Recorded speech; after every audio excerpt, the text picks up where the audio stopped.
Hello and welcome to Greetingstar. I'm so happy that you're here today.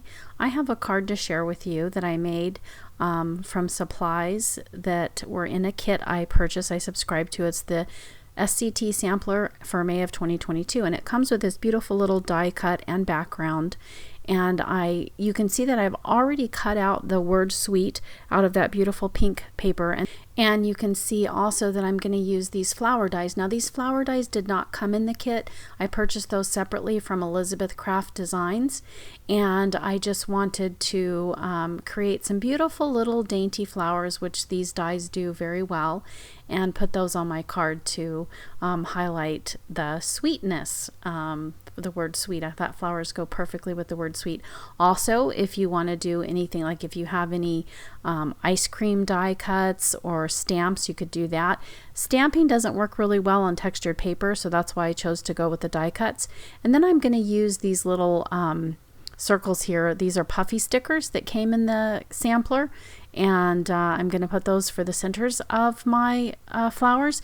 And you know, I like that blue looking at it here in the video, but I did choose to go with the gold heart. But that blue adds a nice contrast, I think. So you know, if you happen to have that kit and happen to get those particular dots, then you might want to try that.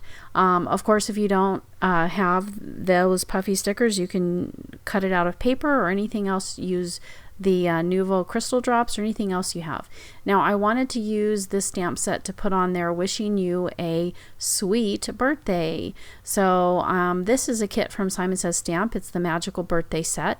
It's SSS 101612, and I think I received this as a gift for my purchase for my birthday or something. I know they give you a code that you can get a free gift on your birthday every year, so that's kind of cool.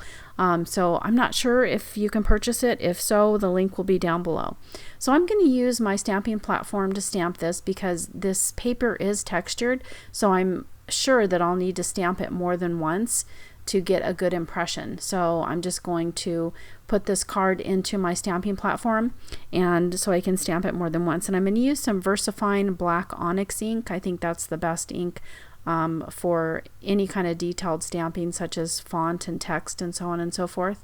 And then this is a nice little platform. I don't know if you can tell or not, but what's neat about this platform is that it is you can use it for regular clear stamps, or you can also use it for cling stamps. You don't have to, you know, take your plate and turn it around or anything, because you can see at the top there it has like a little give and play, so that way when you're stamping you can you know, you don't have to change anything around, and just makes it really convenient and quick and easy. This is the We Are Memory Keepers Precision Press Stamping Platform, and I really love it. I was trying to show you there in the video.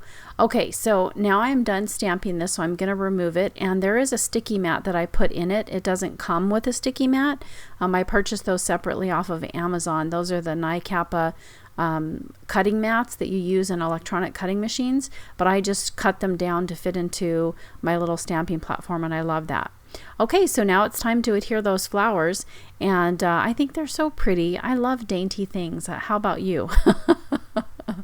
Okay, so there is an option that you have with these. I like them just like this. I think they're very pretty and dainty, as I said, but you can also fill in those blank petals with a different color cardstock.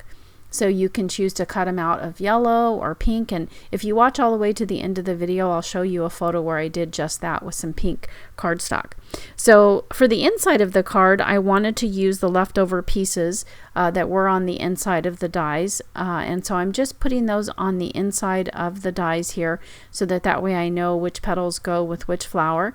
And once I've got them all inside here and I know which petals are correct, I'm going to take just some, this is like some clear packaging tape that I'm using, and since it's clear and transparent, nobody will really be able to see it when I put it, unless they look really closely. I'm going to cover it with a center for my flower, but you can't really see it that well unless you're really looking hard in the light or something.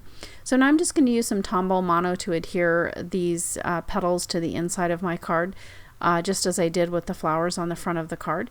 And I'm just going to, you can see here that the tape is folded, so I'm just going to place that down and then fold that over and place the other one, just in case the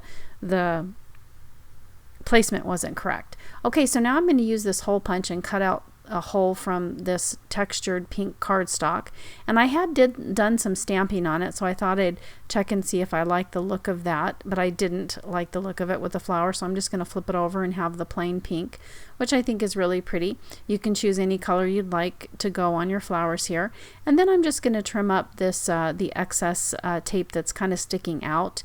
I think it's okay for the center, but I don't really like it sticking out like that, so I'm just trimming it down with my scissors. And those are some little bitty detail scissors. I think I purchased those from Fry's Electronics when Fry's Electronics was still in operation, but you can also get them off of Amazon. So I'm going to put this petal center down, and then that is my card for today. I hope you had fun. Don't forget to like and subscribe and hit that notification bell. And here is a look at the alternate card with those petals filled in as I promised. So you guys have a wonderful day, and I'll see you again real soon. Bye-bye.